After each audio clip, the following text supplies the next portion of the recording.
How about crossing centuries together? History is not just told here, it is lived. Come on, subscribe and be a part of this adventure. You find yourself stepping into the heart of a Viking winter. The longhouse rises low and wide against the frozen earth, designed not for beauty but for survival. Every detail speaks of a simple truth. In these brutal lands, warmth was life. The walls embrace you like a giant thermal cocoon, holding the heat of many bodies, human, animal, and fire alike. Imagine this space as a living, breathing battery where shared warmth is the only currency that matters. Within these wooden walls, people huddle together with goats and cows, not out of fondness for their earthy neighbors, but because even the soft sound of cud chewing and the occasional steam-fueled sigh of a cow added to the heat. The hearth runs straight through the center like the artery of this communal heart, both stove and lifeline. Chimneys? Those were luxuries for other places. Here, the smoke curls upward and collects in the rafters, painting the ceiling black and leaving lungs lined with soot. To modern eyes, it might seem suffocating, too intimate, even primitive. But to the Vikings, this was sanctuary, a defiant answer to winter's icy grip. Raised sleeping platforms cling to the walls, layered with straw, moss, and anything remotely soft or vaguely flammable. Families sleep side by side in the flickering glow of the fire, not because privacy didn't matter, but because it didn't yet exist. Warmth wasn't optional. It was survival. These homes weren't fragrant retreats or places of restful slumber, but they were efficient shelters that stood between life and death in the long, frozen months. And when they ventured out, Viking fashion had one goal: to outsmart the cold. It wasn't about looking regal. It was about not becoming an ice sculpture before breakfast. They mastered the art of layering long before it was a fashion trend.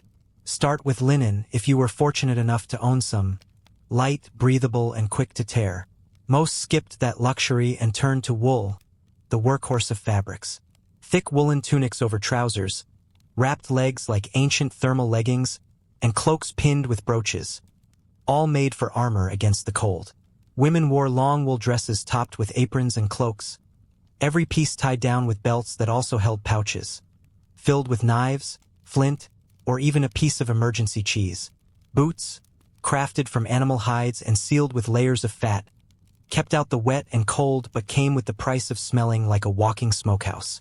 For the dedicated, waterproof garments were sewn from cleaned and dried animal intestines. Primitive raincoats that were as practical as they were unsettling.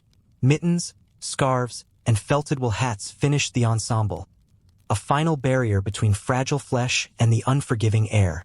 As night deepened, the rules of Viking survival moved to the kitchen, or rather the ever-burning hearth.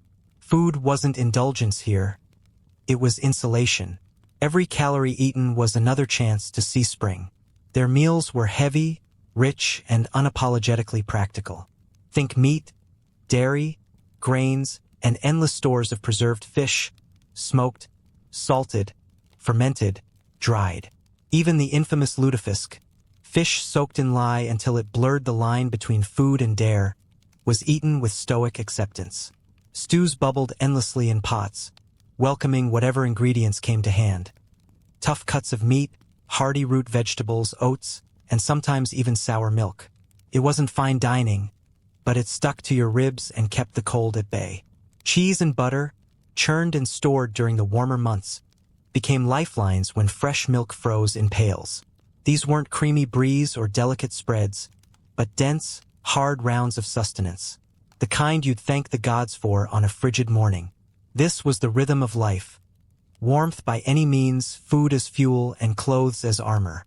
The Viking world wasn't comfortable, but it was ingenious. Every detail whispers of people who learned to endure the unforgiving cold not with ease, but with resilience born from necessity. You're sitting by the fire now, the scent of wood smoke heavy in the air, and the longhouse feels like a world unto itself. On one side of the room lies a stack of hard, wheel-shaped pucks of dried milk, so dense they could double as weapons if a wolf dared to creep too close. These weren't soft, creamy luxuries but survival fuel, perfect for chewing, bartering, or tossing at an unwelcome predator.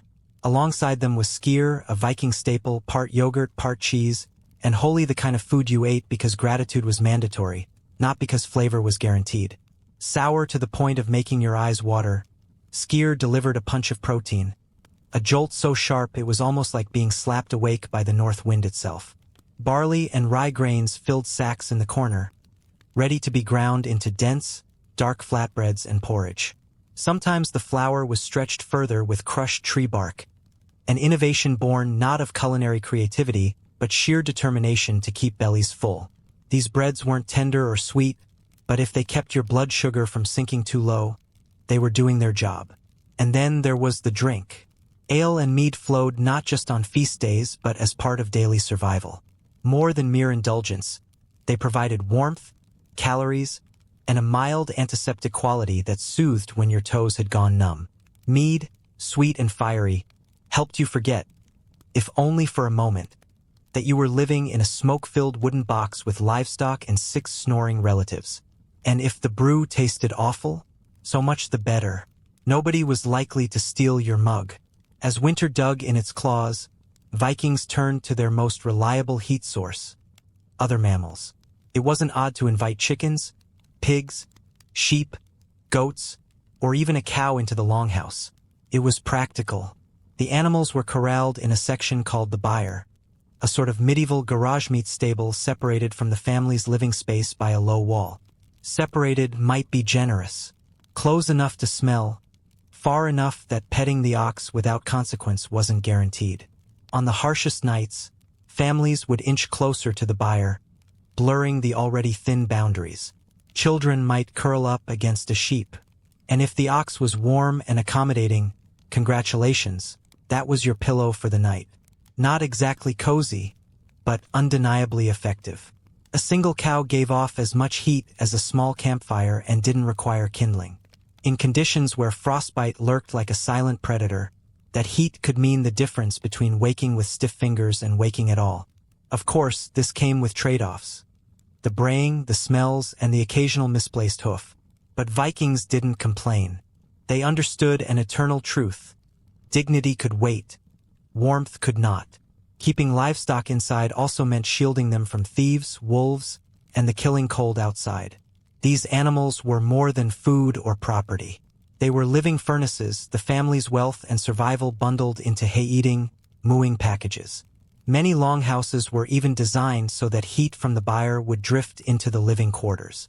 It was architecture driven not by vanity but survival instinct, simple, effective, and unapologetically pungent. When all else failed, the fire burned low, the goats grew restless, and the smoke thickened until your eyes stung. There was still one final defense against the cold: each other. Vikings huddled together on raised sleeping platforms padded with wool and scraps of hide. Privacy, a fantasy. Comfort, a rumor. But warmth? That was real and shared. Children nestled between parents. Elders were treated like living heaters, their age a blessing for once. Even cats and dogs weren't pets so much as furry heat generators with whiskers. And yet, the long, dark winters weren't just battles for physical survival. Isolation could gnaw at the mind faster than frostbite at the toes. That's when Viking humor came alive, rough, blunt, and strangely therapeutic.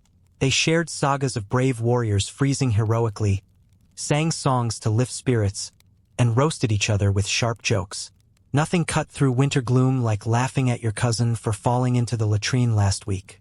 Feasts were another bright thread woven through the darkness.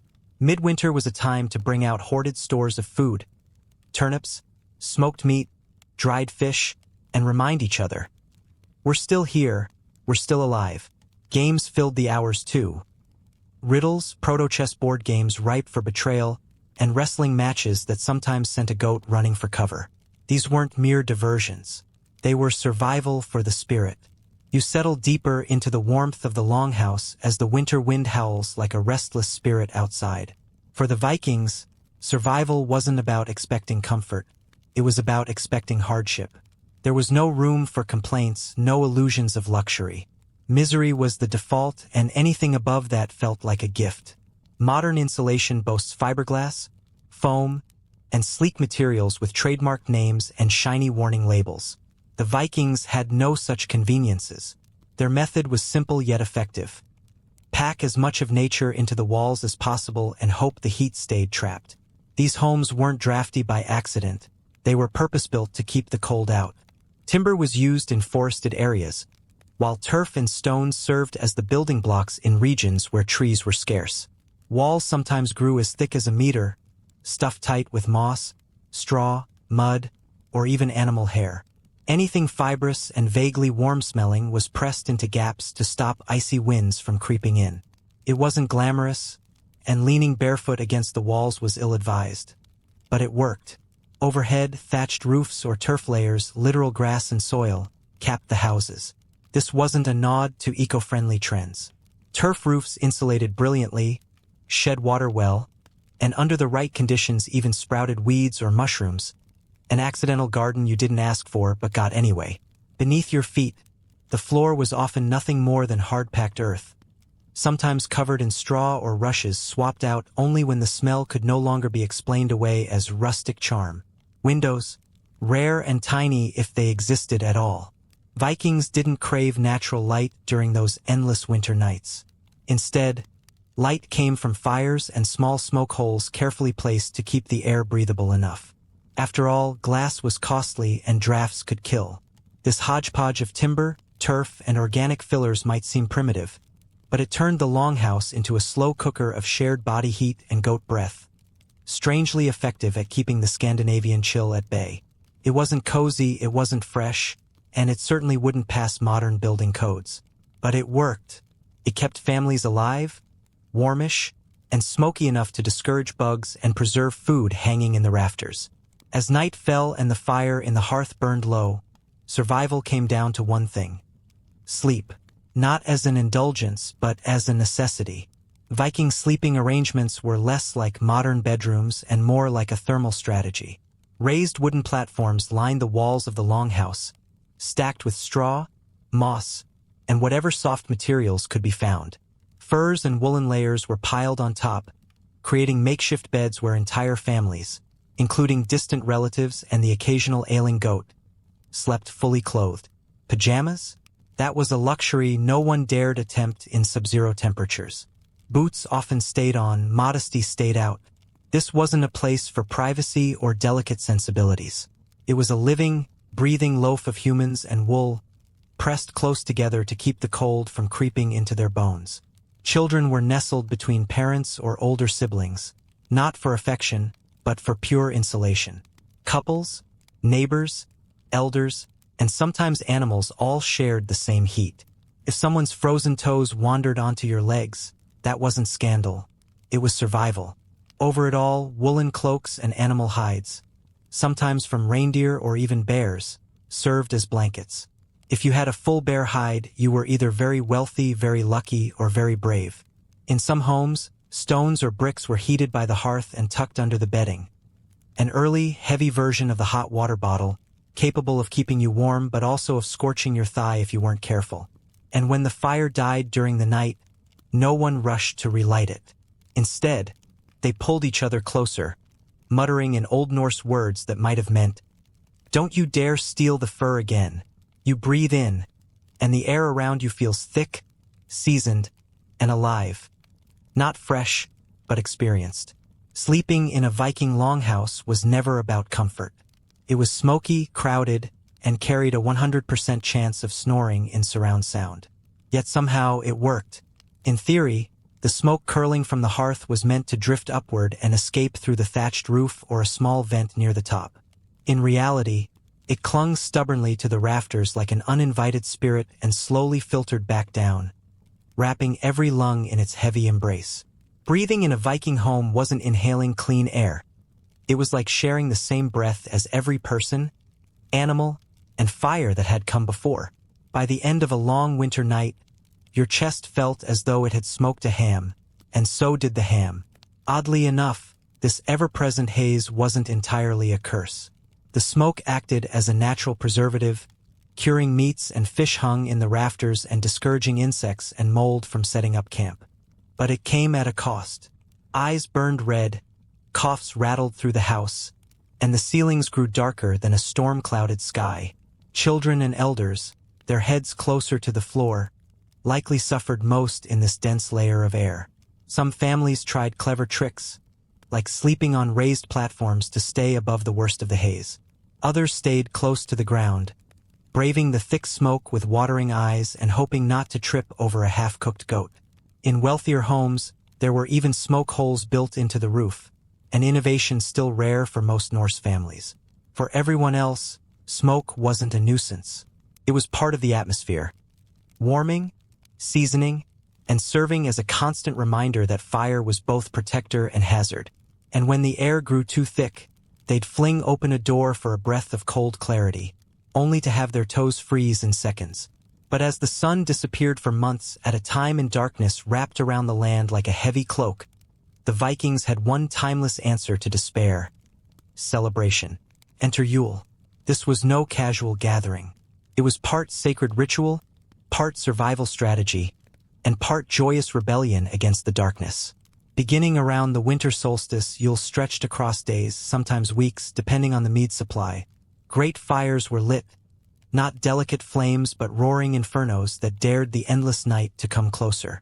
Animals were sacrificed, both as offerings to unseen forces and as a source of feasts for the living. Preserved meats were devoured, ale and mead flowed freely, and sagas were told. Tales that twisted through the long nights like the flicker of firelight on timber beams. Games and contests filled the air with laughter, and sometimes they even sang. Viking singing wasn't a gentle lullaby. It was a raw, thunderous chant, like trying to charm the storm itself. The Yule log, now reduced to decorative desserts and table centerpieces, was once a literal massive log kept burning for days. It symbolized warmth, life, and the unbroken thread of survival. Rituals and charms were performed to appease wandering spirits, trolls, and ancestors who might otherwise wreak havoc in the dark months. And yes, many modern holiday traditions, evergreens, feasting, even dragging entire trees indoors, owe their roots to these ancient Norse customs. But above all, Yule was about enduring together. In a world without light switches, vitamin D, or any concept of seasonal depression, the Vikings stitched joy into the darkness with fire, food, and an unshakable faith that the cold would eventually break.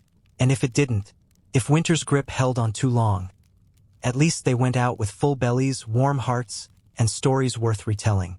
For the Vikings, wealth wasn't measured in gold alone. Wool, humble and itchy, was worth more than treasure. It was their greatest shield against the cold, second only to fire and, occasionally, a sheep pressed close for warmth. Wool was spun, woven, and layered into every part of life. Cloaks, tunics, mittens, socks, underclothes, blankets. If it could be made of wool, it was. Unlike cotton, which betrayed its wearer the moment it got wet, wool retained heat even in dampness, an essential quality in a world of freezing fog and relentless snow. Sheep were raised not for cuteness, but for the miraculous fiber growing on their backs. Spinning wool was a year-round task, often carried out by women and children. In winter, it became something more than work. It was an act of preparing for survival, heating the future one thread at a time. You can almost feel the warmth of tightly spun wool brushing against your skin as the scene unfolds. The Vikings weren't obsessed with fashion for its own sake, yet their garments were more refined than you might expect. Tunics were carefully tailored to hug the body without restricting movement. Cloaks flowed freely yet were cut in ways that allowed them to wrap tight against the cold. Even the leg bindings, those expertly tied wraps, were designed so no one tripped while trudging through a snowstorm. Here, form always followed function and warmth followed both. But there were subtle clues to status woven into every stitch. Coarse, scratchy wool signaled practicality or poverty. But if you draped yourself in soft, tightly woven wool, it meant something else entirely. That was Viking luxury, a cashmere hoodie for a harsh world. The wealthy even dyed their wool in rich blues and deep reds, hues that had to be imported at great cost. For everyone else, their wardrobe came in 37 shades of sheep. And then there was felt, wool soaked, stomped, and beaten into submission until it fused into a dense, wind-proof shield. It wasn't glamorous, But it worked. Hats, boots, mittens. Even the walls of longhouses sometimes benefited from this stubborn fabric. Every scrap of wool found a use. Patched into socks, stuffed into cushions, or rewoven into something that stood between a family and the winter's bite. A good cloak might outlive its owner, unless, of course, it went up in flames, blew away in a blizzard, or was buried with them as their final shroud. Oddly enough, some of the coldest weather people in history sought out even colder experiences on purpose. The Vikings loved their saunas and ice baths. Why merely endure winter when you could challenge it to a duel? These sweat lodges, called badstofa, were small turf and stone huts where heated rocks hissed under doused water, filling the air with thick, wet steam. Inside, people sat half-naked, their bodies slick with sweat as the outside world turned to ice. Then came the boldest part, plunging into icy waters or rolling in snow, sometimes for health, sometimes to prove to themselves, and the gods, that fear did not live in their bones. It wasn't just bravado. The extremes of hot and cold flushed toxins, cleared sinuses, and stirred circulation. For a moment, the misery of an unheated world fell away. Saunas also had a communal role. Families sweated and shivered together, bonding over the ritual of cooking themselves and then freezing for good measure. These spaces doubled as birthing rooms, places of healing, and impromptu hospitals. If something needed fixing, whether body or spirit, the Viking solution was simple. Cook it first, then chill it into submission. And these traditions never faded. Even today, in modern Nordic countries, saunas remain sacred, though mercifully the goats have been left out. But surviving winter wasn't just about battling the cold. It was about surviving the boredom. With endless nights, frozen ground, and months when raiding, farming, and sailing were impossible, Vikings had to guard their minds from turning on them. The longhouse became a hive of quiet industry. Repairs were first, tools sharpened, weapons mended, and holes in clothing stitched by candlelight. If your tunic tore in October, you'd better believe it was patched in December, unless you fancied frostbite in new and creative places. Spinning and weaving filled countless hours. Wool was carded, twisted into yarn, then shaped into garments. Every stitch was a battle line drawn against the cold. But winter wasn't all work. Crafting became a bridge between utility and artistry. Men carved wood into intricate patterns, shaped antler combs, or honed bone into tools. Women embroidered, not for decoration, but because even a simple thread could strengthen the fabric against the cold. And when hands were still, mouths kept busy. Storytelling carried families through long nights. These weren't quiet bedtime tales. They were sprawling sagas of gods and monsters, of heroes whose deeds grew taller with each retelling. Around the fire, someone might swear that Thor didn't just slay a giant. He punched the moon in triumph. Games helped too. Board games like Nefatiful tested strategy and cunning, while dice games blended luck and bluffing, and sometimes a touch of gambling. Riddles were shared. Mock duels were staged for fun, or maybe just to let off steam before someone strangled their cousin out of cabin fever. And, of course, there was always ale. A little drink to lubricate laughter, soften tempers, and turn the sound of howling winds into a background melody. The mead flowed like liquid courage, warming frozen fingers and making even the bleakest nights feel a little less heavy. Stories became funnier, crafting turned sloppier, and family squabbles seemed far more entertaining to the bystanders. But the Vikings didn't face winter armed only with cloaks, firelight, and a questionable arrangement with livestock. Their greatest weapon was their mindset. Not the kind you'd find on an inspirational poster, but a grim, bone-deep refusal to let nature impress them with its attempts to kill. For the average Norse soul, winter wasn't a tragedy or a surprise. It was as routine as planting season or deciding it was time to raid France again.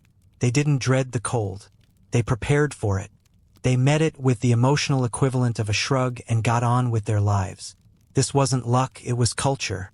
From childhood, Vikings were taught to see hardship not as punishment, but as a proving ground. Cold, pain, hunger, these weren't failures. They were the chisels that shaped character. Complaining? A waste of breath. Endurance? A badge of honor. And if you could survive with a stoic grimace and a sarcastic remark about how freezing to death was still better than paying taxes, you were already halfway there. This mindset wasn't just cultural, it was spiritual. Norse mythology overflowed with frost giants, endless winters, and gods who trudged through suffering as casually as if it were a Tuesday chore. When your belief system includes an apocalypse called Fimbulwinter, a frozen, eternal night before the world's fiery end, you stop flinching at a little snow. This mental toughness was socially reinforced. Weakness wasn't mocked. It was quietly ignored. No one wanted to be remembered as the one who couldn't handle the dark. So they kept moving. They busied their hands, cracked jokes about the bitter wind, and laughed in despair's face. Even children were taught resilience early. If your fingers went numb, you used your elbows. If your toes froze, you walked faster.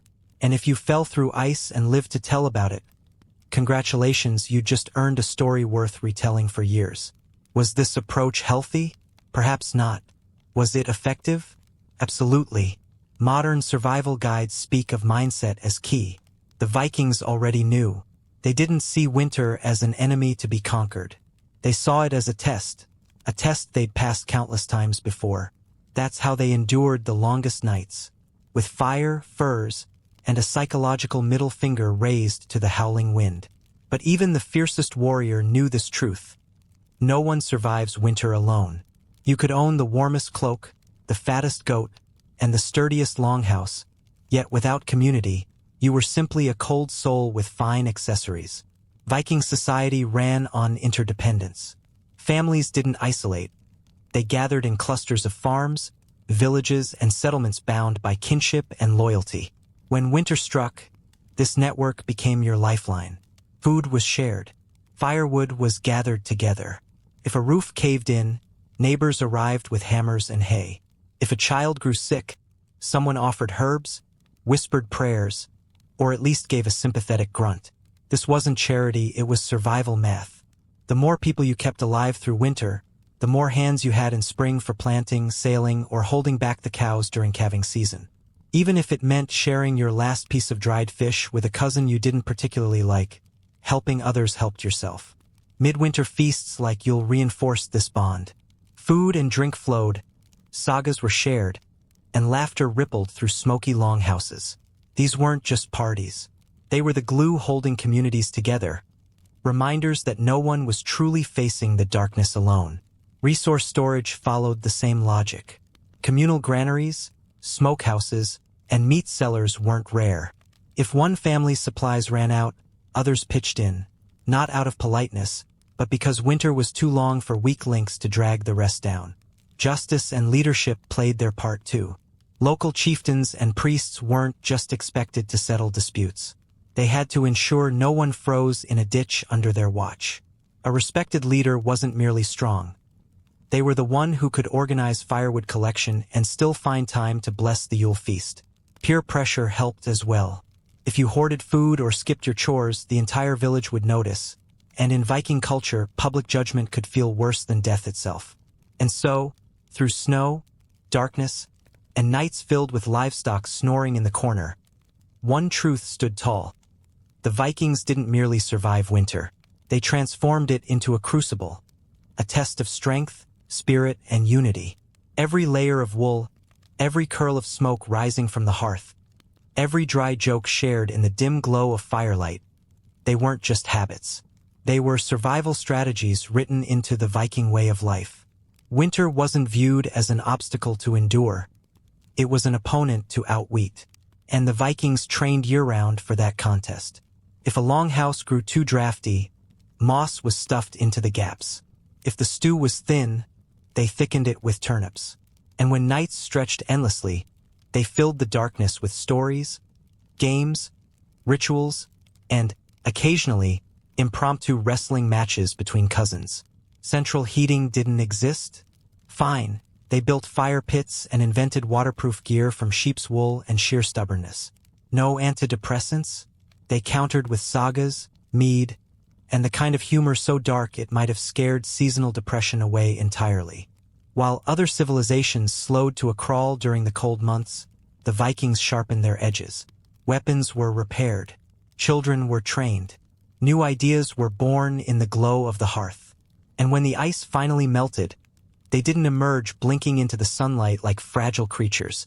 They stepped out ready to plant fields, build ships, forge alliances, or sail toward distant lands warmer, richer, or simply worth raiding. Winter didn't weaken them, it forged them, hardened them, stripped away excess and left behind only what mattered: resourcefulness, resilience, and unity. Their success wasn't born from magic or some divine insulation. It was carved out of sheer determination. Whether it meant sleeping beneath a goat, sweating in a stone hut, or eating yogurt with the consistency of industrial glue, they did whatever survival demanded. And they never faced it alone. Now, the crackle of fire fades and gives way to a colder, quieter wilderness. The air feels raw, the forest thick and untamed. Here, in a tiny one-room log cabin perched on the edge of the Kentucky frontier, a boy was born who would one day change the course of history. Abraham Lincoln entered the world on February 12, 1809, into a place where survival was never guaranteed and education was little more than an afterthought. His father, Thomas Lincoln, was a hard-working farmer and carpenter, uneducated but determined. His mother, Nancy Hanks Lincoln, was quiet, gentle, and unusually literate for her time. Together they scraped out a life from thin soil and thick woods, their days spent wrestling the land into submission. The cabin itself was no haven. It had no windows, no floor, and certainly no bookshelves. For young Abraham, the world was one of flickering candlelight, long silences, and endless labor. He hauled water, split wood, and wore clothes so patched and threadbare they were more memory than fabric. Schooling was nearly non-existent. Lincoln would later estimate he received less than a single year of formal education in his entire life. Yet even in those rough, formative years, something flickered inside him, an unquenchable hunger to learn. When his mother Nancy died in 1818, possibly from milk sickness, Abraham was just 9 years old. Her passing left an ache in him that would never fully heal. She had been his anchor, the first to glimpse something different in her serious, lanky boy. After her burial, carried out by hand in the woods behind their farm, young Abe carved her a wooden marker himself. It was rough, uneven, soaked with tears, but it said everything. "I remember you." Months later, Thomas remarried. His new wife, Sarah Bush Johnston, arrived carrying warmth, structure, and, most importantly, books. Unlike the cold stepmothers of fairy tales, Sarah saw Abraham's restless mind and stoked it gently. She encouraged him to read, to ask questions, to follow his curiosity. And so, between chores, Abraham devoured whatever he could get his hands on. Aesop's fables, Robinson Crusoe, and the Bible. When books weren't available, he wrote on wooden shingles with charcoal, his thoughts etched in the only medium he could find. This barefoot, bone-thin boy with a too serious gaze was already forging within himself the beginnings of greatness. He was a curious mix of shy and talkative, awkward yet magnetic. When Abraham Lincoln spoke, people listened, not because he demanded attention, but because his words carried a weight that felt undeniable. His voice was steady, sometimes laced with humor, but always aimed at the heart of truth. Even as a boy, his moral compass pointed unwaveringly north. He despised cruelty, he loathed slavery, and he hated the way ignorance was used to excuse both. Though he lacked formal schooling, Lincoln grew obsessed with the idea that words, not fists, could change the world. The power of clear speech and sharp reasoning fascinated him. By candlelight in drafty cabins, he taught himself to write with precision and to argue with logic. While others passed the night drinking or gambling, young Abe pored over borrowed law books, studying Blackstone's commentaries until the words etched themselves into his memory. By his early 20s, Lincoln left home for good. He worked as a flatboatman on the Mississippi River, where he witnessed the horrors of the slave trade in New Orleans. Those haunting images carved themselves deep into his conscience. When he returned north, he settled in New Salem, Illinois, and set about reinventing himself. He taught himself grammar, joined a local debating society, and through sheer determination, began the long, lonely march toward becoming a lawyer. There were no degrees, no mentors handing him opportunity. All Lincoln had was an unshakable belief that knowledge could be carved out of thin air, like everything else in his life, through effort, vision, and pain. By the time he was admitted to the bar, Lincoln had already become a quiet legend in central Illinois, not for wealth or refinement, but for presence. He didn't cut an imposing figure in fine clothes. His trousers were often too short, his coat rumpled and ill-fitted. Yet when he rose to speak, rooms went still. He carried something far more valuable than style: clarity, humility, and a rare gift for making people feel seen. His legal path was unconventional. He never attended law school, relying instead on borrowed books and relentless study. Once qualified, he began riding the 8th Judicial Circuit, a sprawling network of rural courts connected by rutted roads and muddy tracks. Lincoln traveled for weeks at a time, on horseback and often in harsh weather. He slept in log cabins, taverns, and under the stars, sharing meals with farmers and tradesmen along the way. What set him apart in court wasn't just logic. It was empathy. He spoke plainly, weaving vivid stories that jurors understood. He treated even the poorest farmer with respect. "He makes you feel like he's one of us, not above us," one neighbor would say. But Lincoln was no pushover. When he believed in a case, he was relentless. His speeches might begin slowly, even awkwardly, but they built like a rising tide, layer upon layer of fact and reason, until his opponents' arguments crumbled under their own contradictions. His cross-examinations were quiet traps, gentle questions that seemed harmless until they unraveled entire testimonies. Over time, people called him Honest Abe. It wasn't a slogan. It was a reputation he earned. He returned fees if he thought a case was unjust. He refused to represent liars. And when others bent rules for gain, Lincoln walked away. His sense of integrity made him beloved, not just as a lawyer, but as a man who understood both the law and the land. Yet even as his career blossomed, another fire smoldered quietly inside him: politics. The law had taught him how people worked. Now he yearned to shape the system they lived under. As debates over slavery began to dominate the national stage, Lincoln's quiet conscience prepared to roar. His first foray into politics wasn't triumphant. At just 23, he ran for the Illinois state legislature and lost. But failure didn't defeat him. It sharpened him. Lincoln listened more, learned more, and started meeting people where they were. 2 years later, he ran again and won. In Springfield, the new state capital, Lincoln became known for his measured speeches and sharp wit. He didn't shout. He didn't scheme. But when he stood in the state house and spoke, even his political rivals took notice.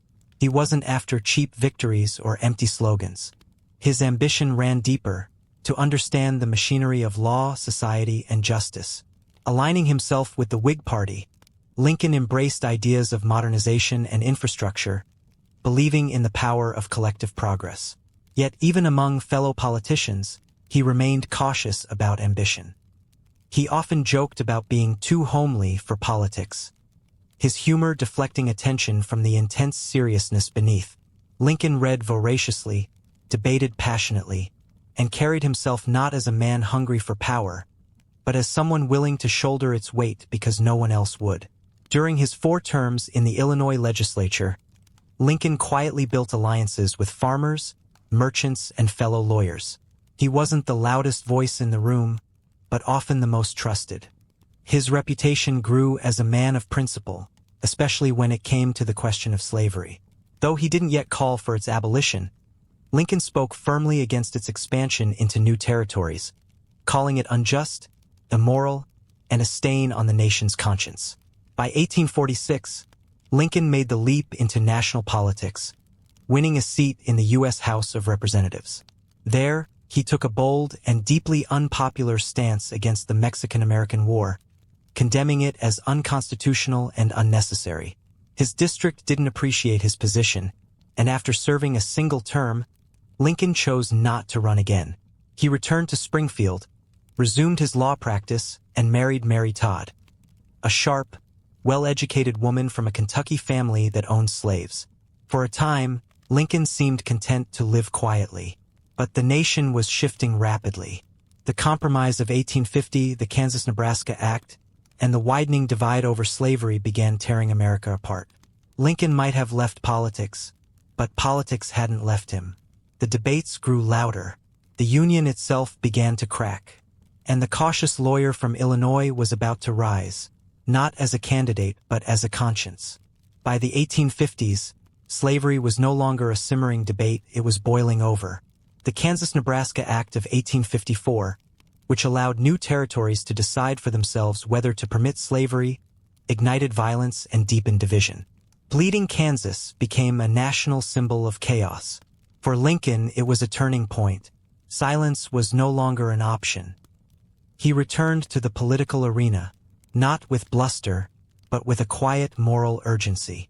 Lincoln joined the newly formed Republican Party, a coalition of former Whigs, Free Soilers, and abolitionists united against the spread of slavery. Though he wasn't yet calling for immediate emancipation, Lincoln believed deeply that allowing slavery to creep into new states was both dangerous and profoundly wrong. In 1858, Lincoln stepped into the national spotlight when he challenged Stephen A. Douglas, one of the country's most celebrated politicians, for a U.S. Senate seat. The two agreed to a series of debates across Illinois, and what followed became one of the most famous political showdowns in American history. The Lincoln-Douglas debates. Douglas defended popular sovereignty, the idea that each territory should decide for itself whether to allow slavery. Lincoln countered with quiet conviction. "A house divided against itself cannot stand," he declared. If slavery continued to spread, he argued, it would tear the Union apart. The nation could not endure forever half slave and half free. Lincoln lost the Senate race but gained something far more powerful: national recognition. Newspapers printed his speeches across the country. People whispered about the lanky lawyer from Illinois, the man with the deep-set eyes and deeper convictions. He had gone toe-to-toe with one of America's great orators and never flinched. He had challenged the nation's comfort, not for ambition, but because his conscience demanded it. Privately, Lincoln wrestled with the enormity of the issue. "If slavery isn't wrong, then nothing is wrong," he once wrote. But he also understood that acting too rashly could shatter an already fragile union. Still, the tide was turning. The national mood was shifting, and Lincoln was rising with it.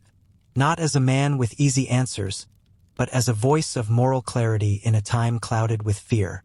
By 1860, America stood on the edge of a knife. Sectional tensions had reached a breaking point. Slavery was no longer just a moral debate. It had become a political firestorm. Southern states threatened secession. The Republican Party scrambled to find a leader who could unite the North without plunging the country into immediate war.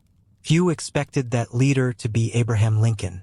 At the Republican National Convention in Chicago, Lincoln wasn't even the frontrunner.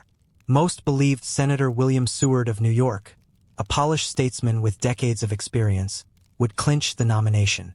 But Lincoln had something his rivals didn't: a spotless reputation, a moderate tone, and the quiet momentum of his debates with Douglas.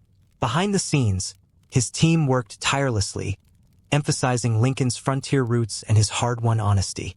They presented him as the self-made man, the rail splitter who had risen from nothing. In the America of 1860, those humble beginnings weren't a weakness. They were a symbol of the nation's ideal. On the third ballot, Lincoln secured the nomination, and the political world blinked in surprise.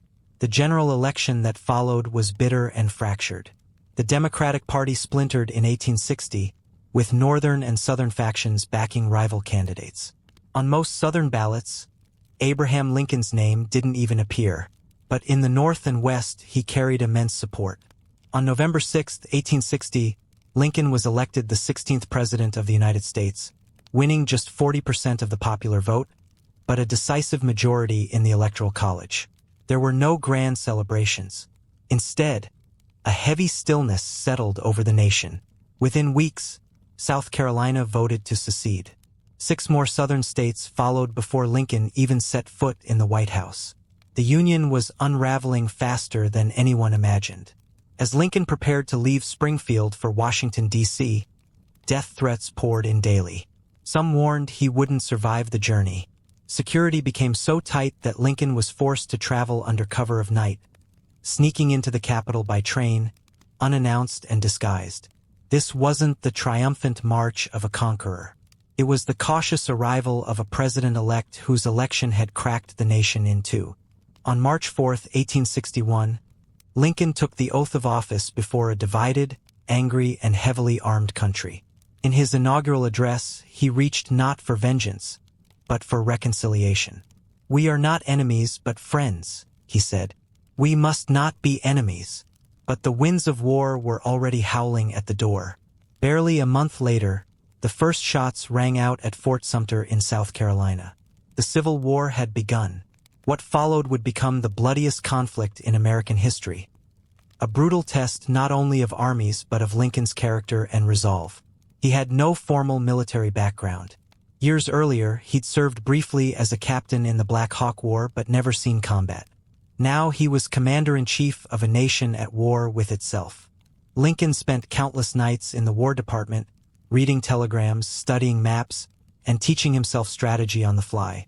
He absorbed books on military theory, questioned his generals relentlessly, and tracked troop movements with painstaking focus.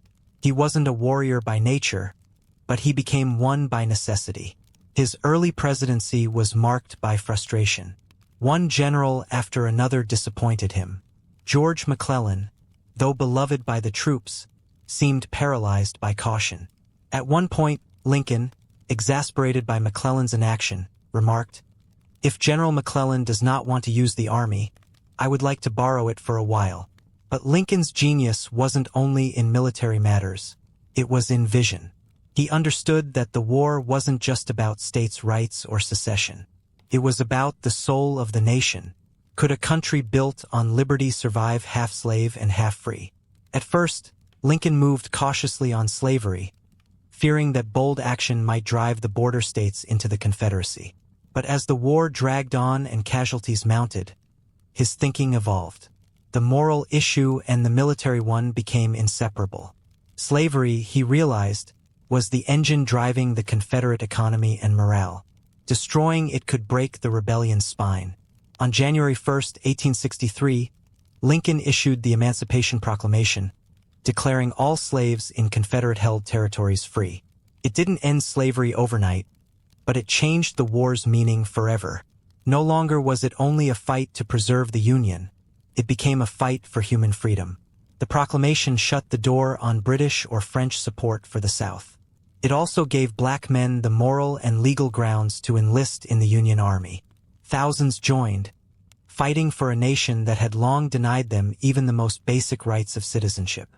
By then, Lincoln had transformed, from the log cabin lawyer into a wartime president, wielding not just authority but moral thunder. But the burden was immense. As the war dragged into its fourth year, Lincoln grew thinner, grayer, and visibly aged. His once youthful face now bore deep lines from endless nights of worry. Every day brought fresh casualty lists. Entire towns became graveyards. Mothers and wives sent him letters, demanding to know why their sons and husbands had died. Though Lincoln never set foot on a battlefield, he carried the war in his eyes and on his shoulders. His cabinet was a collection of political rivals, men who had once run against him and did not always respect him. But Lincoln managed them like a conductor, blending ambition and purpose into a single, imperfect harmony. He didn't rule with fear or force, but with patience, stories, and quiet resolve. Even his critics began to admit there was steel beneath the smile. Then came Gettysburg. In July 1863, 3 days of horror left more than 50,000 men dead, wounded, or missing. It was a turning point in the war. Months later, Lincoln traveled to Pennsylvania to dedicate a cemetery at the battlefield. The speech he gave there was short, barely 2 minutes long. But in those few words, he redefined the meaning of the war and of America itself. It was never meant to make headlines, just a few words of quiet reflection. Yet, in only 272 words, Abraham Lincoln reframed the entire purpose of the war. That this nation, under God, shall have a new birth of freedom, and that government of the people, by the people, for the people shall not perish from the earth. The Gettysburg Address wasn't grandiose. It was restrained, reverent, eternal. In those brief moments, Lincoln made it clear. This war wasn't only about restoring the Union. It was about redemption, remaking the nation into what it had always claimed to be. As the 1864 presidential election approached, Lincoln faced deep opposition. The war dragged on. Support for him crumbled even within his own party. Many thought he'd lose to Democrat George McClellan, the very General Lincoln had once dismissed for hesitation. But late that year, momentum shifted. Union victories, especially General Sherman's capture of Atlanta, reignited hope. Against all odds, Lincoln won re-election with a decisive margin. Yet there was no gloating. "It is not in my nature to triumph over anyone," he said. The war's end was in sight, but Lincoln understood that peace would demand more than muskets and surrender papers. Rebuilding the Union required vision, mercy, and a depth of healing few could imagine. By early 1865, the Confederacy was crumbling. City after city fell. Richmond burned. General Robert E. Lee's army, starved of supplies and men, was cornered. And yet Lincoln felt no joy. For him, victory was never about punishment, it was about restoration. In his second inaugural address, delivered on March 4, 1865, Lincoln spoke not as a conqueror, but as a father trying to save a broken family. "With malice toward none, with charity for all, let us strive on to finish the work we are in."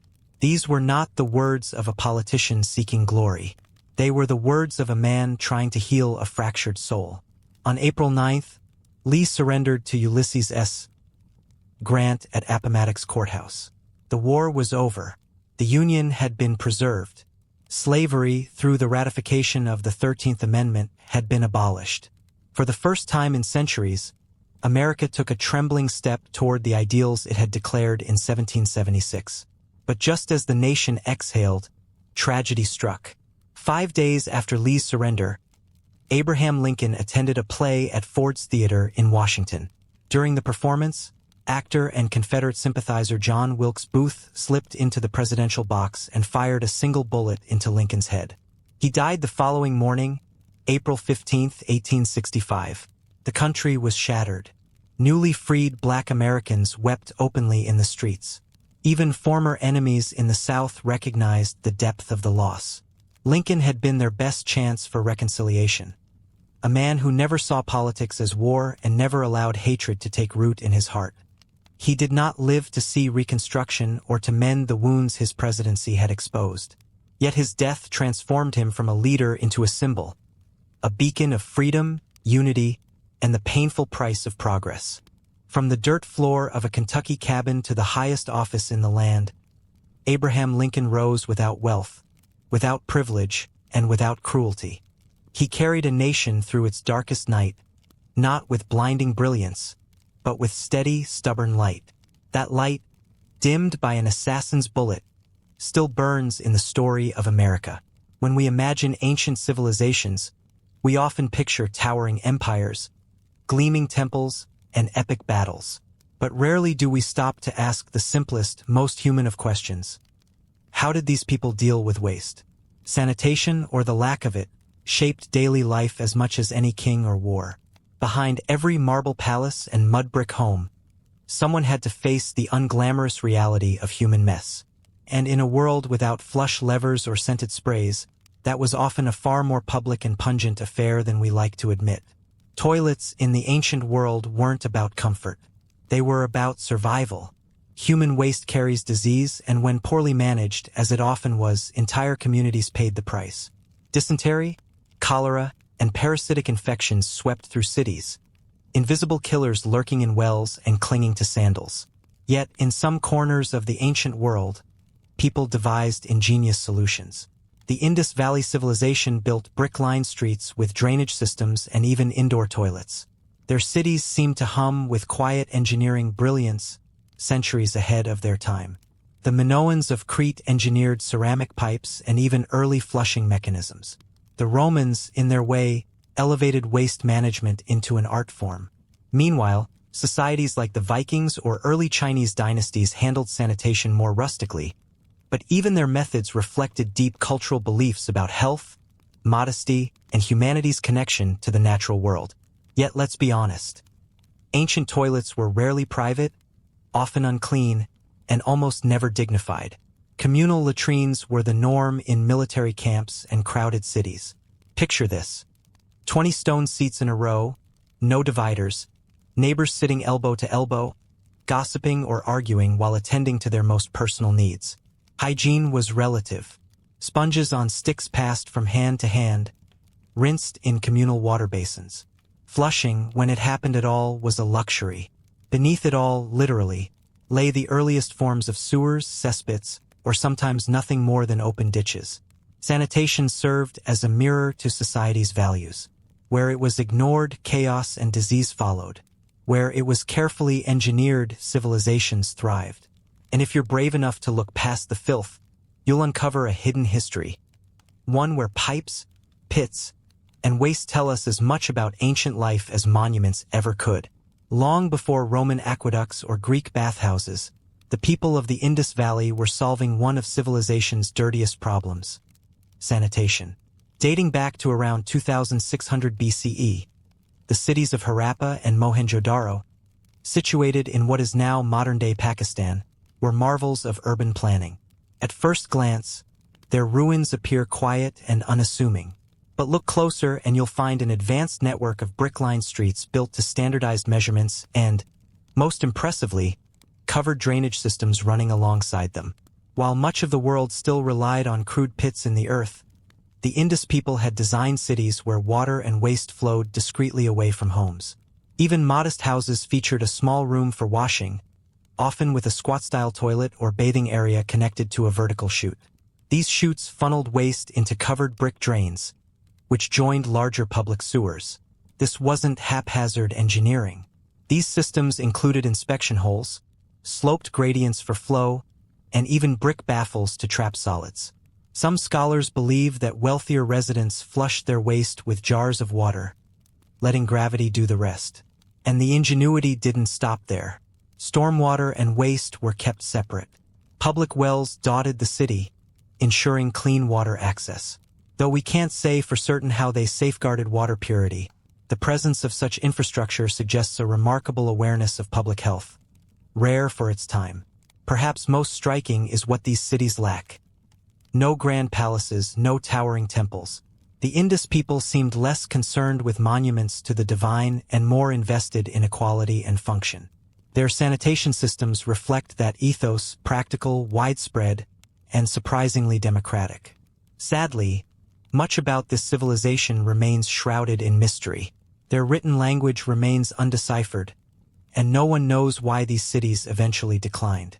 Yet their silent brick channels, still lying beneath the earth, whisper volumes about a society that valued cleanliness and order in a chaotic world. As the Indus Valley engineered underground sewers, ancient Egypt approached sanitation through a very different lens, one steeped in ritual, hierarchy, and a profound belief in the connection between physical and spiritual purity. In the Nile-fed cities of Egypt, cleanliness wasn't just a matter of health. It was an act of devotion. For the wealthy, bathing became a daily ritual. Homes of the elite often contained small limestone basins or dedicated washing rooms where servants would pour water over their masters. Oils, natron salts, and perfumed ointments were used liberally, and hair removal was routine, all part of maintaining a body deemed worthy of the gods. Toilets, however, were more practical. They ranged from simple sand-lined pits to polished limestone or wooden seats placed over ceramic pots. These pots were carried away by servants and emptied far from the living quarters, ideally into the vast desert beyond. In affluent homes, these seats were tucked discreetly into private chambers, hinting at sanitation's growing association with status. Public sanitation, though, barely existed. Waste from common households and markets often accumulated in the streets, making daily life for the average Egyptian far less fragrant than the myths might suggest. In ancient Egypt, the streets of cities like Thebes and Memphis were often soiled, littered with waste from crowded markets and overflowing homes. In rural areas, Waste sometimes found its way into the soil as fertilizer, but urban centers struggled with the challenge of sanitation. Instead of focusing on citywide cleanliness, Egyptian culture placed its emphasis on personal purity. For priests, this obsession ran deep. They bathed multiple times a day, shaved their entire bodies, and avoided anything considered impure. Ritual washing wasn't limited to the skin. It sometimes included enemas, not for health, but as spiritual preparation before entering the sacred space of a temple. Even in death, cleanliness mattered. Archaeologists have uncovered toilet stools among the grave goods of pharaohs and nobles, as if to suggest that even in the afterlife, one might still need to attend to nature's call, and should do so with dignity. The Egyptians also made early attempts at pest control. Amulets, ointments, and spells were employed to ward off flies and other carriers of disease. Here, hygiene straddled the line between the physical and the mystical. While Egypt never developed the sprawling sewer systems of later civilizations, it pioneered a cultural emphasis on cleanliness that shaped medicine, religion, and daily life. Their toilets may have been simple, but their understanding of purity was anything but. Across the Mediterranean, on the island of Crete, the Minoans were crafting a very different vision of sanitation, one that was astonishingly advanced for its time. Over 3,500 years ago, the Minoan civilization flourished, and in their capital at Knossos, they designed plumbing systems that wouldn't look entirely out of place today. Multi-story buildings boasted running water, ceramic pipes, and, most impressively, working toilets. The Minoans understood a secret that many later societies would take centuries to rediscover: the power of gravity and water pressure. Their palaces featured terracotta pipes running beneath floors and behind walls, channeling rainwater and spring water into fountains, baths, and even latrines.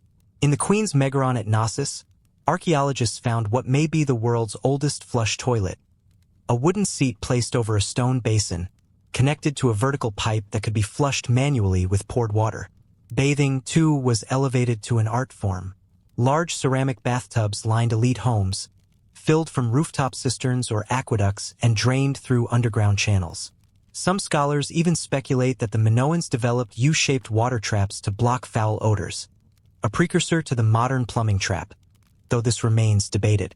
What's particularly striking is the private nature of these amenities. Unlike later Roman latrines, which were communal, Minoan toilets were tucked discreetly into homes. Sanitation here was not just practical but a mark of status. Even the bathrooms themselves were beautiful, adorned with vibrant frescoes and polished plaster. The Minoans weren't content to make their plumbing functional. They made it fashionable. Yet all this innovation vanished with the collapse of Minoan civilization around 1450 BCE, likely due to a combination of natural disasters and invasions. It would take over 1,000 years for toilet technology of similar sophistication to reappear in the Mediterranean. But the ruins of Knossos whisper a truth that feels deeply human: the desire to stay clean, to flush away waste, and to bathe in privacy isn't modern. It's ancient. And then came the Romans. No civilization made a louder, bolder statement about sanitation than Rome. By the height of their empire, they had turned infrastructure into an art form.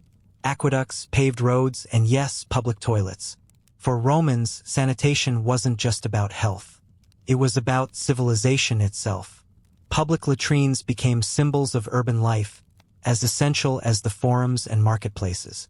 Walk into any major Roman city, from Pompeii to Londinium, and you'd find these open rooms lined with long stone benches, each carved with evenly spaced holes. Privacy? Forget it. There were no stalls or partitions.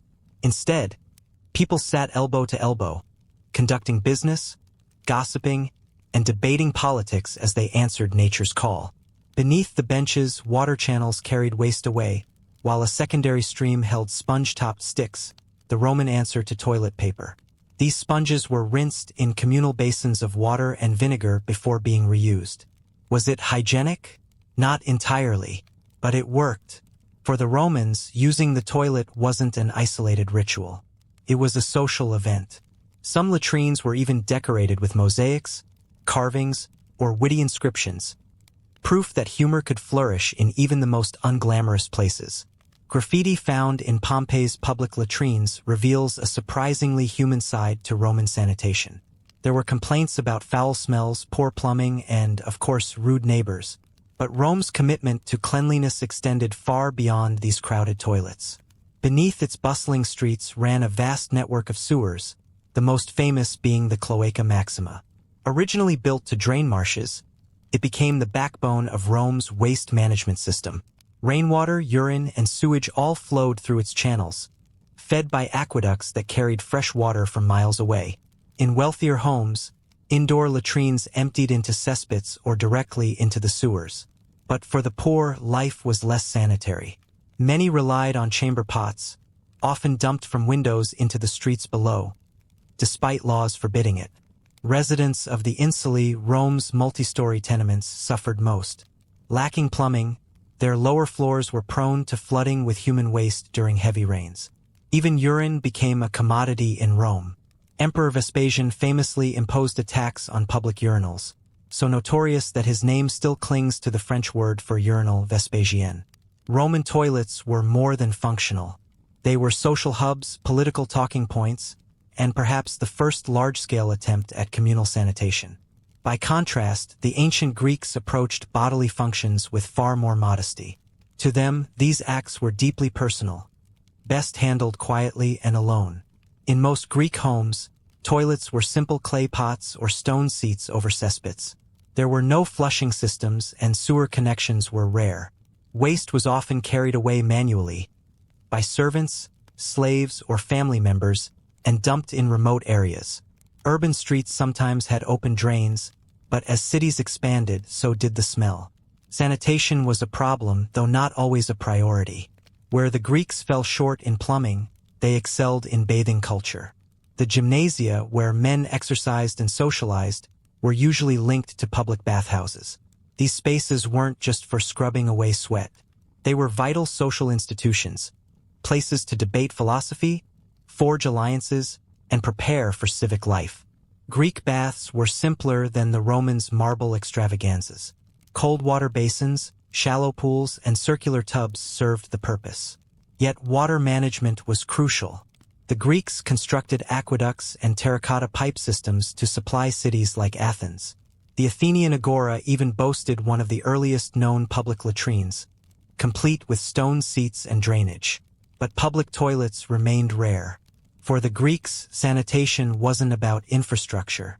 It was about discipline of the body and the mind. Hippocrates, often called the father of medicine, was among the first to connect filth to disease.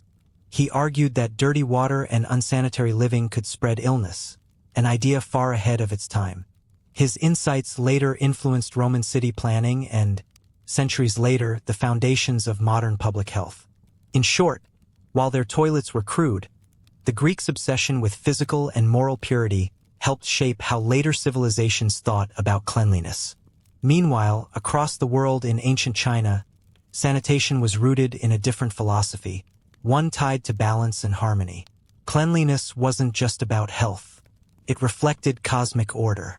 Most ancient Chinese homes lacked fixed toilets. Instead, people relied on chamber pots, crafted from simple clay or ornate bronze, depending on social status. After use, servants or family members would empty them into larger household cesspits or carry the waste beyond city walls. In rural communities, human waste, known as night soil, was often recycled as fertilizer, a practice that continued well into modern times. Public toilets existed in larger cities like Chang'an and Luoyang. These communal facilities were basic but functional, pits or troughs covered with wooden platforms for sitting or squatting. Unlike Roman latrines, some even offered privacy screens, a small courtesy in a crowded world. In ancient China, waste management wasn't glamorous, but it was deeply practical and surprisingly ahead of its time. Waste from chamber pots and public latrines was often collected and reused as fertilizer in agriculture. It was an efficient system, though not without risks. Contamination and disease were ever-present dangers. Yet for centuries this cycle sustained rural communities and city markets alike. China may also have given the world one of its most indispensable modern comforts, toilet paper. As early as the 2nd century BCE, people used scraps of soft paper, often discarded writings, for hygiene.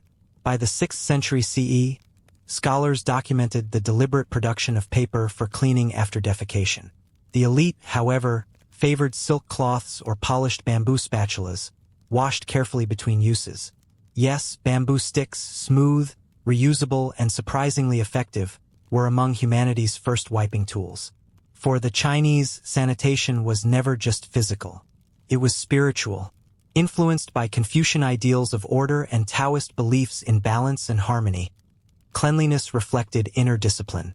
Excrement, though natural, was treated as a pollutant to be swiftly removed and never spoken of in polite company. Within imperial households, eunuchs oversaw waste management with meticulous secrecy, ensuring even the emperor's refuse never disrupted the palace's serene order. Lacking sprawling sewer systems, ancient China relied on organized waste collection, cultural taboos, and tireless human labor to keep urban centers remarkably clean. Through chamber pots, composting, and early paper wipes, the Chinese carved out a uniquely humble and efficient approach to sanitation, one rooted in tradition and cosmic respect. Far to the northwest, the Vikings might not be the first people to spring to mind when thinking of hygiene. Known for their raids and rugged lifestyles, their sanitation practices were far more sophisticated than legend suggests. In settlements like Jorvik, modern-day York, and Hedeby in today's Germany, archaeologists have uncovered timber-lined and stone-lined latrine pits, simple, functional toilets used by both households and entire communities. These pits were typically dug a short distance from homes and sometimes covered with wooden shelters, offering privacy and protection from the biting northern winds. What these latrines reveal isn't just what Vikings ate. It shows a thoughtful system of waste management. Pits were often cleaned out and reused, or new ones dug when needed. Some even suggest early composting practices, as waste naturally decomposed and enriched the soil over time. During long, frozen winters, chamber pots and buckets were used indoors. These were later emptied into latrines or dung heaps at the edge of settlements. While not glamorous, this method was far cleaner than the common medieval European habit of tossing waste into crowded streets. Hygiene for the Vikings wasn't merely practical, it was cultural. They bathed regularly, often on Laugardagr, washing day, the origin of our word Saturday. Norse archaeological sites are filled with combs, tweezers, and ear cleaners carved from bone or antler. Grooming was more than vanity. It was tied to social standing, health, and even marriage prospects. The Vikings may not have built aqueducts or invented toilet paper, but they approached cleanliness with a blunt, no-nonsense pragmatism. In the land of ice and iron, even the business of doing your business was handled with efficient, earthy solutions. Across centuries and civilizations, one truth remains constant. No society could thrive without confronting the question of waste. From the hidden brick sewers of the Indus Valley to the communal latrines of Rome and the bamboo spatulas of ancient China, humanity's relationship with sanitation has always teetered between necessity and neglect. Some cultures, like the Romans and Minoans, poured their ingenuity into pipes, aqueducts, and sewage networks, systems so advanced they rivaled 19th century European cities. Others, like the Greeks and Chinese, placed cleanliness in the realm of personal virtue, linking it to health, ethics, and harmony with the natural world. Still others, like the Vikings, took a rugged, practical approach shaped by climate and necessity. No matter the method, all shared one unspoken understanding.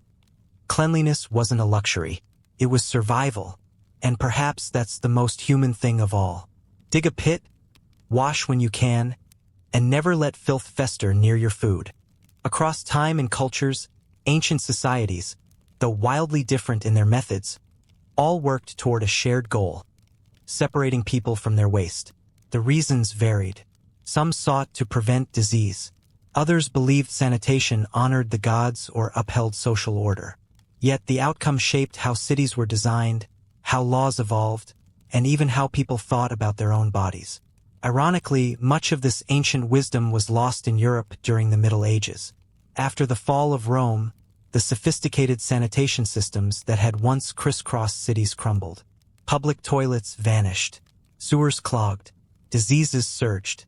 It would take centuries, and waves of devastating plagues, before urban planners began revisiting ideas the ancients had already mastered. Still, traces of their ingenuity remain woven into modern life. The word latrine comes from the Latin latrina. Our flush toilets owe a quiet debt to Minoan gravity systems. And even the use of paper in the bathroom echoes Chinese innovations from over 1,000 years ago. What feels modern is, in many cases, simply rediscovered. Sanitation rarely inspires poems or monuments, yet it forms the quiet backbone of civilization. Without it, cities falter, populations suffer, and even empires can collapse. So the next time you step into a restroom, enjoying the luxury of privacy, running water, and perhaps even scented soap, remember this. You're standing on the shoulders of countless generations who tried, failed, and sometimes succeeded in keeping the filth at bay. Perhaps that is civilization's most underrated achievement. Long before satellites, compasses, or even writing, humans possessed an instinct to map. Not just to record where things were, but to make sense of their place in a vast and often terrifying world. A map was never just a picture of terrain. It was a story, a belief system, and often a survival manual. It told where rivers flowed, where the sun rose, where spirits dwelled, and where danger lurked just beyond the edge of the known. Some of the earliest maps weren't drawn on parchment or paper at all. They were etched into stone, scratched onto bone, or preserved in oral memory. Prehistoric carvings from the Upper Paleolithic era, over 14,000 years ago, depict animals, rivers, and clusters of dwellings. Were they maps in the modern sense? Not quite, but they captured space in relation to movement and meaning, a fundamental start. As societies grew and trade routes expanded, maps became essential tools of power. They guided merchants through mountains and deserts. They helped kings draw borders and collect taxes. And they even attempted to chart the heavens, blending astronomy with theology. To map the stars was to touch the divine. To draw a city was to impose order on chaos. But accuracy wasn't always the goal. Ancient maps were often wildly distorted by today's standards. What mattered most was meaning. Home was always at the center of the world, whether that meant Babylon, Jerusalem, or the sacred island of Delos. Unknown regions were often filled with fantastical beasts or ominous warnings. Here be dragons. Some cultures didn't even use flat maps. Polynesian navigators, for instance, crafted intricate stick charts that recorded ocean currents and island swells, not to be read with the eyes, but felt with the hands and memorized through ritual training. The instinct to map, to visualize space, time, and position is deeply human. Whether carved into clay, painted on walls, or sung as chants, maps connected ancient people to their environment, their gods, and to each other. Their methods varied, but their purpose was the same: to find their place in a shifting, mysterious world. In the cradle of civilization, amid the temples and ziggurats of Mesopotamia, the Babylonians began carving the first known maps into clay. These were more than practical tools for land ownership or city planning. They were cosmic documents, attempts to bring order to chaos by capturing the world in wedge-shaped cuneiform lines and symbols. One of the most famous is the Imago Mundi, a small clay tablet from the 6th century BCE, now housed in the British Museum. At just 6 inches across, it offers a tiny yet profound glimpse into the Babylonian universe. At its center sits Babylon itself, depicted as a rectangle, surrounded by a circular landmass representing the known world. The Euphrates River slices through the middle, while mountains, cities, and regions are carefully labeled. It's not the world as we know it, but to the Babylonians, this map held the power to define existence itself, a fragile balance of earth, water, and the divine. Beyond the edge of the Babylonian world, where known rivers faded into the unknown, there lay a bitter river, likely their conception of the ocean, and mysterious triangular islands marked with mythological warnings. These weren't literal places. They were symbolic zones of chaos and danger, the outer limits of what could be imagined. For the Babylonians, mapping wasn't only geographic. It was spiritual. The heavens were charted with the same care as the earth. Babylonian astronomers tracked the movements of planets, the cycles of the moon, and eclipses with astonishing precision. Using reed styluses, they inscribed their findings onto clay tablets. These celestial records weren't purely scientific. They served to predict omens and divine the future. To them, a map of the sky wasn't just astronomy. It was a guide to fate. On a more grounded level, land surveys were practical and essential. Clay tablets as early as 2300 BCE record detailed plots of farmland, with notes on boundaries, irrigation canals, and ownership. These maps weren't meant for navigation but for managing resources, tools wielded by priests, tax collectors, and bureaucrats. The Babylonians reveal a culture obsessed with structure. Not just physical grids of land and water, but metaphysical order. Their maps placed Babylon at the center of the universe, encircled by rivers, enemies, gods, and the unknowable. Each one wasn't just a record. It was a statement of power and a yearning to make the vast, chaotic world feel a little more knowable. While the Babylonians carved mythic rings and cosmic rivers, the ancient Egyptians turned their attention to the land itself. In the fertile floodplains of the Nile, mapping wasn't abstract. It was about survival. Each year, the river's floods erased property boundaries and farmland grids. To restore order, surveyors, known as harpagonapti, used ropes, measuring rods, and sighting tools to redraw the lines. This wasn't an occasional task. It was an annual ritual, tightly overseen by temple scribes and royal officials. Mapping became a function of the state, blending bureaucracy with sacred duty. Surviving papyri show maps of remarkable precision. One of the oldest, the Turin Papyrus map from around 1160 BCE, isn't decorative or mythological. It's a working document, a layout of wadis, hills, and gold-bearing regions in Egypt's eastern desert. Streams, quarry sites, and roads are marked alongside hieratic notes describing mineral types and distances. This was a guide for officials and laborers, not something to hang on a palace wall. But Egyptian maps weren't devoid of symbolism. Cities were often designed in alignment with celestial events. Temples and pyramids embodied the sacred order of Ma'at, balance and harmony. Even in death, maps guided souls. The Book of the Dead and the Amjuat depicted intricate spiritual journeys through the underworld. 12 hours of night guarded by serpents, gods, and gates. These weren't navigational charts, but cosmic roadmaps for eternity. In Egypt, mapping was a fusion of function and faith, ensuring that people, land, and the heavens remained in alignment. The Greeks didn't invent maps, but they redefined how maps were conceived. For the first time in recorded history, space wasn't merely described. It was measured, calculated, and reasoned. Geography transformed from a practical necessity into an intellectual pursuit, laying the foundations of modern cartography. Enter Anaximander, a philosopher from Miletus in the 6th century BCE. He's credited with creating one of the earliest conceptual world maps. Though the original has been lost, ancient accounts describe it as a circular disk with Europe and Asia radiating around a central Mediterranean.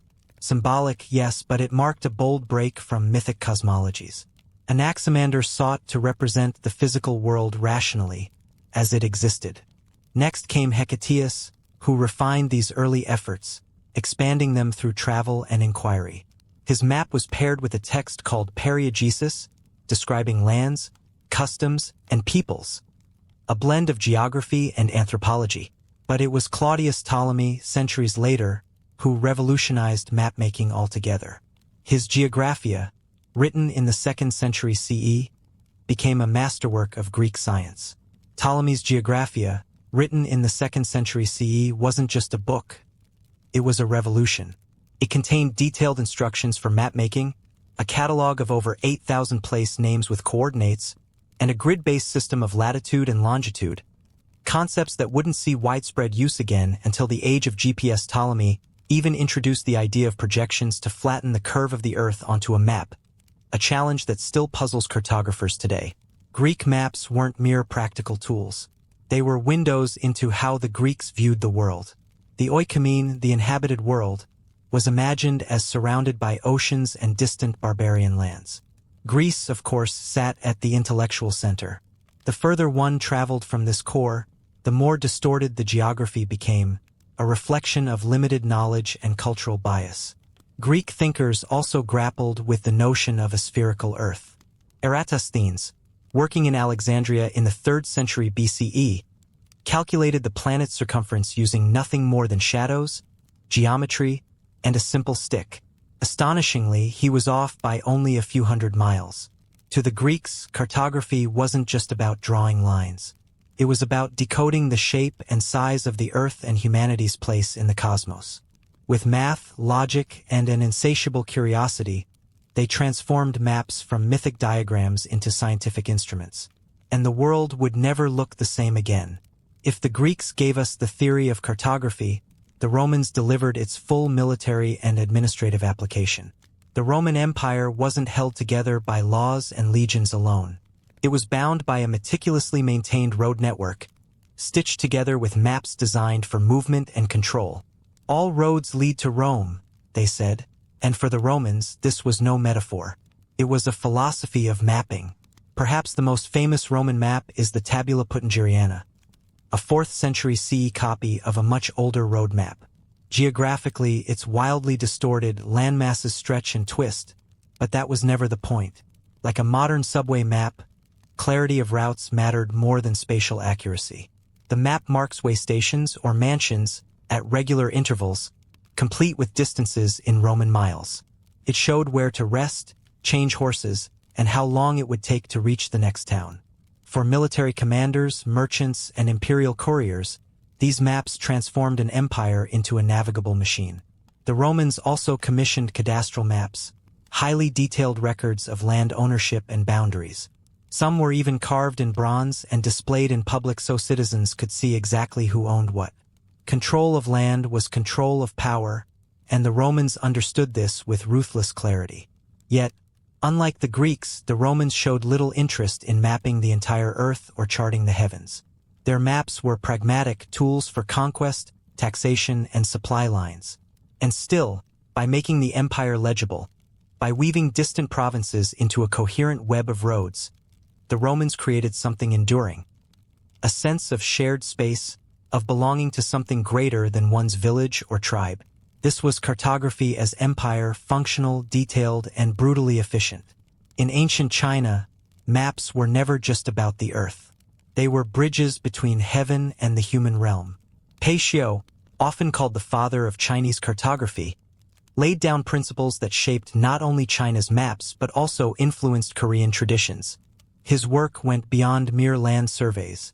It integrated order, scale, and harmony. But alongside earthly charts, the Chinese sky was also meticulously mapped. Their constellations were arranged into celestial palaces, guarded by symbolic creatures. The azure dragon of the east, the white tiger of the west, the black tortoise of the north, and the vermilion bird of the south. These star maps weren't abstract. They guided farming cycles, imperial rituals, and even decisions about war and peace. The emperor himself, regarded as the son of heaven, was expected to rule in alignment with these cosmic patterns. If maps and governance fell out of harmony, it was said that his mandate to rule would collapse. In China, a map wasn't just ink on silk or bronze etched with rivers. It was a sacred reflection of balance between land, sky, and power. Far from the vast empires of Eurasia, across the endless blue of the Pacific, the Polynesians developed a radically different way of mapping the world. One that didn't rely on paper, ink, or even scale. Their maps were built from deep experience and stored in the mind, not on a page. These were the stick charts of the Marshall Islands, woven lattices of coconut fronds and thin wooden strips lashed together with twine. The curved sticks represented ocean swells, which behaved in consistent, readable patterns across open water. Small shells or knots marked islands. To an untrained eye, these charts looked like broken ladders or abstract sculptures. But to a Polynesian navigator, they were alive with meaning. Some charts, called rebelibs, mapped entire archipelagos. Others, matos, focused on specific routes or regions.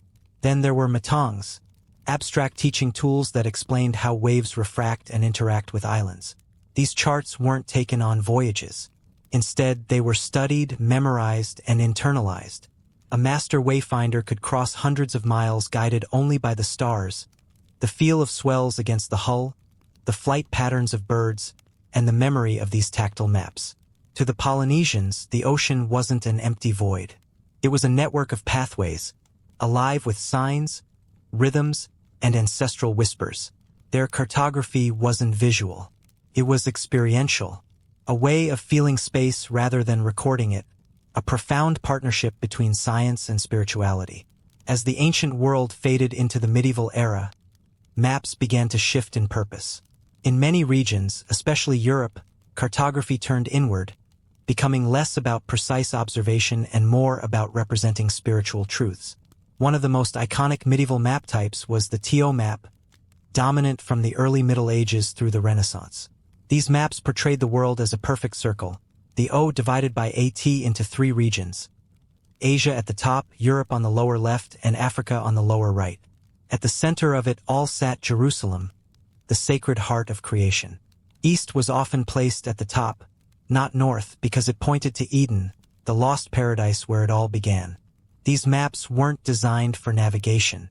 They were theological diagrams, reflecting a Christian worldview where geography aligned neatly with biblical history. Lands were labeled with the names of Noah's sons, Shem, Ham, and Japheth, and the unknown edges of the earth swirled with fantastical creatures. Dog-headed men, people with faces in their chests, and others with feet so large they could be used as umbrellas. The further from Jerusalem one traveled on these maps, the stranger the world became. Yet not all medieval maps were this symbolic. Not all medieval maps were purely symbolic. Some, like the magnificent Tabula Rogeriana, created by the Arab geographer Al-Idrisi in the 12th century, blended careful observation with artistic beauty. Commissioned by a Norman king in Sicily, this immense silver map drew upon the knowledge of travelers, traders, and sailors from across the Muslim and Christian worlds. It was far more detailed and practical than most European maps of its time. In a fascinating twist, Al-Idrisi placed south at the top, a common feature in Islamic cartography. This subtle shift reminds us that even orientation on a map reflects culture and perspective. Meanwhile, Jewish, Indian, and Buddhist traditions also crafted conceptual world maps. These were not intended for navigation, but for expressing the metaphysical order of existence. In Indian and Tibetan maps, Mount Meru often stood at the center, a cosmic axis surrounded by symbolic continents and divine realms. These medieval maps whisper an ancient truth. Mapping is never just about where things are. It is about what people believe the world means. In an age when the horizon brimmed with mystery and fear, the map wasn't merely a guide. It became a mirror of the soul, reflecting humanity's deepest hopes, fears, and beliefs. As human understanding of the world expanded, so too did the desire to capture it, not merely to travel from one point to another, but to grasp where we fit in the vastness of existence. Ancient maps, with all their distortions and mythic symbols, laid the groundwork for the modern obsession with precision. But what ties them all together is not their accuracy, it is their intention. The Babylonians etched tablets that reflected the spiritual structure of the universe. Egyptian surveyors measured fields to maintain divine order in a land ruled by floods and gods. Greek thinkers introduced scale, geometry, and the audacious idea that the earth could be measured. Romans stitched their empire together with road maps, helping legions, merchants, and messengers move with mechanical efficiency. Chinese cartographers wove astronomy into governance, seeking harmony between heaven and earth. And then there were the outliers, the Polynesian stick charts, abstract and tactile, proving that not all maps needed to be seen. Some could only be felt and remembered. Even the flaws in ancient maps are meaningful. They reveal what mattered most to each culture, what was placed at the center, what was feared, what was sacred. The Greeks placed themselves at the middle of the world. So did the Chinese. So did medieval Europeans. Every civilization mapped their reality with themselves at the heart of it. Today, with satellites and digital tools, we can chart every inch of the planet with breathtaking precision. Yet the core impulse behind mapmaking remains unchanged. It is the same question that stirred the hands of Babylonian scribes and Polynesian navigators thousands of years ago. Where am I? Every map, whether drawn on a clay tablet, a parchment scroll, or glowing on a phone screen is an answer to that timeless, human longing to orient ourselves within something larger than ourselves. And so, in every line, curve, and symbol, maps remind us of this. We are all travelers, tracing our way through the unknown, seeking our place in the ever-expanding story of the world.